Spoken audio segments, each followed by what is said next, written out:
الحمدلله وحده والصلاة والسلام علی من لا نبی بعده.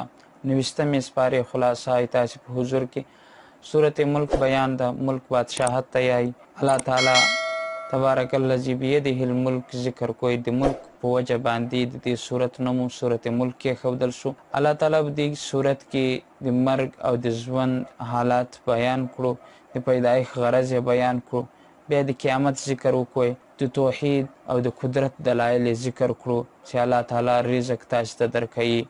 الله تعالی اسمان پیدا کړی دا، عذاب پیدا کړی دا، اسمان بستنې درولی دا، الله تعالی دا پرندې مرغیان پیدا کړي دي، د الله تعالی قدرت دلایل دي. سورۃ قلم ذکر د نون والقلم وما یسطرون. نو د قلم لټکی چې د دې سورۃ نوم کې ښودل شو. په دغه کې د رسول الله صلی الله علیه وسلم اخلاق او مناقب الله تعالی بیان کړي دي، او د گذشته تیر شوي قومونو او د باغ والو خلکو کیسه الله تعالی بیان کړې ده.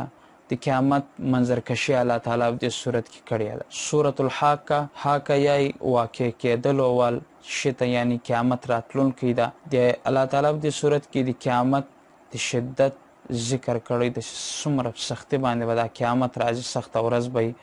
بیا د تیرو امتونو څه واقعیات الله تعالی په دې صورت کې بیان. په اخر کې الله تعالی د قرآن مجید صداقت او دا قسم یې وخوړو چې دا څه شاعرانه قول نه ده، جادو والکلام نه ده، بلکې دا د الله تعالی کلام ده. سورۃ المعارج، معراج یا د معراج جمع ده. دا زینو ته ویل کیږي یا درجو ته ویل کیږي، یو درجه دوه درجې. الله تعالی د و اسمانو ذکر کړي، دا و اسمان، یو اسمان، دوم اسمان، دریم اسمان.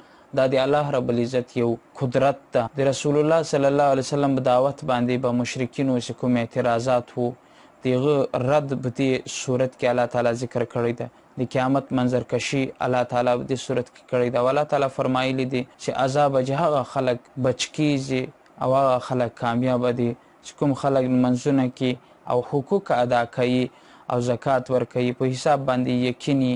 او موږ به دغه خبره باندې پوه کړو چې په دین کې هېڅکله غفلت مه کوئ، نو عذاب واجبه تاسې بچ سئ. سورۃ نوح ذکر ده. په دې صورت کې د نوح علیه السلام ذکر ده، ځکه دې صورت ته سورۃ نوح ویل کیږي. په دې صورت کې نوح علیه السلام خپل قوم ډیر زیات پوه کړو، دوی نشو پوه، شرک یې کوی، الله تعالی تباه او برباد کړو. د دې ذکر ده. د استغفار د فوایدو ذکر ده. استغفر الله ویلو باندې راضي کیږي. الله تعالی به دغه استغفار په برکت سره بارانونه ووري. الله رب العزت به د استغفار په برکت سره رزق وسیع کوي درته. الله به اولاد درکوي، نهرونه به بهیږي. نو دا د استغفار فائدې الله تعالی په دې صورت ذکر کړي. سورۃ جن، په دې صورت کې د جناتو واقع ده چې رسول الله صلی الله علیه وسلم جناتو د دعوت د ایمان ورکوي چې شرک مه کوئ.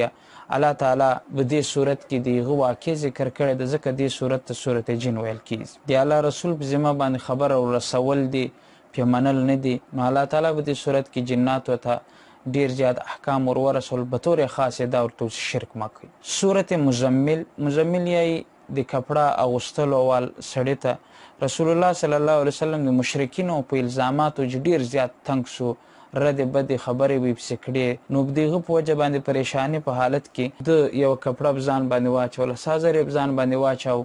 الله رب العزت ورته یا ایها المزمل، د کپړه بزان باندې اچون کې. نو الله تعالی دا پیار او محبت له رسول الله صلی الله علیه وسلم سره، ځکه د دې صورت نوم سورۃ مزمل ده.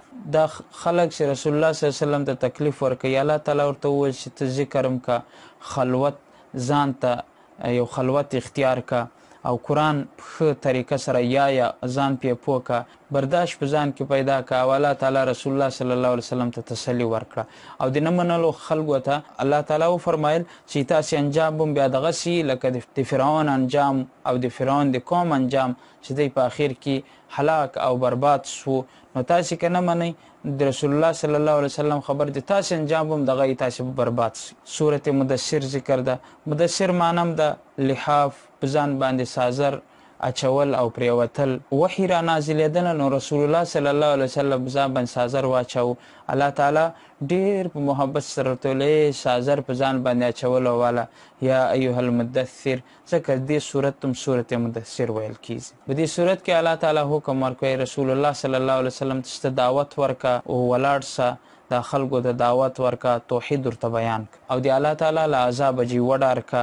په اخر کې الله تعالی د قران مجید عظمت او صداقت او اهمیت بیان. سورته قیامه په دې صورت کې د قیامت ذکر شوی د ذکر د صورت ته سورۃ القیامه یای. لا اقسم بیوم القیامه قیامت شدت او سخت عذابونو ذکر په دې صورت کې وشو او د مرګ په وخت کې کوم الله تعالی عذابي تکلیفي دی ذکر وشو او دغه خبره باندې موږ الله تعالی پوکړو چې هغه بنده لدی عذابو بچ کېدلای شي ساده نیکو کارو اهتمام کی او عمل کی. سورۃ الدهر دهر زمانه ته حالاتا که حین من الدهر ټکو جی د دې صورت نوم سورۃ الدهر کې خودل شو. په دې کې الله تعالی جنت ذکر کړو د جنت نعمتونه ذکر کړو جهنم ذکر یو کو د جهنم د عذابو ذکر یو کو. مؤمنینو د پاره به د کافور جامې د شراب او جام به او د کافرانو د پاره به د ور زنجیرونه د ور لمبي به د دې ذکر الله تعالی او په اخر کې الله تعالی فرمایل چې صبر جکار واخی ذکر اهتمام کوي.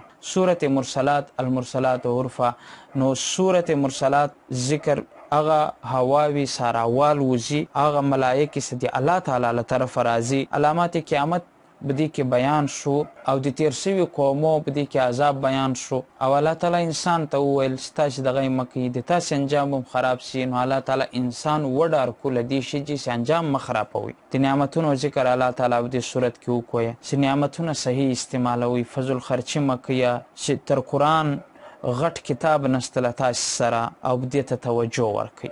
څوک چې نیکی کې نو د نیکیو بدله کې به الله تعالی ښه بدله به ورکوي او څوک چې بد کې الله تعالی به عذاب ورکوي. د ګناهو په بدله کې کفر باندې الله تعالی عذاب ورکوي شرک باندې الله تعالی عذاب ورکوي او یو انسان چې په دغه حالت کې او تر مرګ مخته توبه نه وکړي د بغیر توبې مړ شي الله تعالی غتم بیا عذاب ورکوي او جهنم سزا دی غپ نصیب کیږي.